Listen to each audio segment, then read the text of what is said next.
I have a confession. What's that? I didn't do my homework.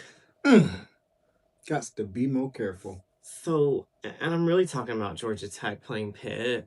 I don't know if Georgia Tech just didn't prepare for Pitt or what, but they were shocked and RuPauled, if you know what I mean.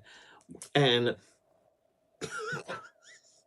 Georgia Tech was not able to overtake Pitt, and so the ranked, mind you, Yellow Jackets Mm, lost at home mm. to the Panthers 28-42. And apparently this really damages Georgia Tech's playoff and conference championship hopes. It doesn't damage it. Pretty much eliminates the chance for them to make to the ACC playoff, but it does still give Pitt a chance. So Pitt would need to beat Miami this week, and then they would need either Virginia or SMU to lose for them to make the ACC playoff, which could get them into the college football playoffs.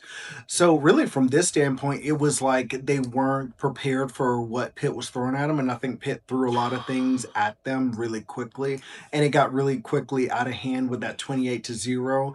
Really, the big turn of the game was that 100-yard pick six, because had Georgia Tech scored, it would have now been a one possession game. They would have still been in the game, but then it pretty much put them out of reach and they kept playing from behind. Haynes King had some good moments, but really he made some mistakes. Like, he's had two interceptions the entire season. He had two interceptions in this game alone.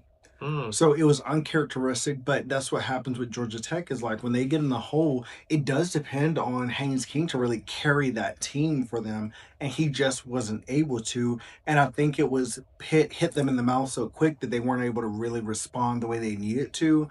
And I feel bad for Georgia Tech because I thought this was going to really be a magical season, but they have to look forward to playing Georgia in rivalry week this week, which is going to be interesting. Yeah. But Pitt still has playoff hopes alive, and their defense was very disruptive.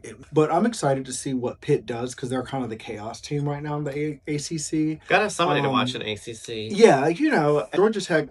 This loss was a little bit bad, but I worry because I'm like, Brent Key is on a lot of coaching hot boards. But we'll see what happens. I'm looking forward to this week to see what they do because last year, the rivalry game against Georgia was like it really came down to the wire. We'll see what happens this year. But Yeah. Pitt, on the other hand, great job on this win. Disruptive, defense, great offense. We'll see where y'all take it, but I'm excited to see what happens. So that's that one.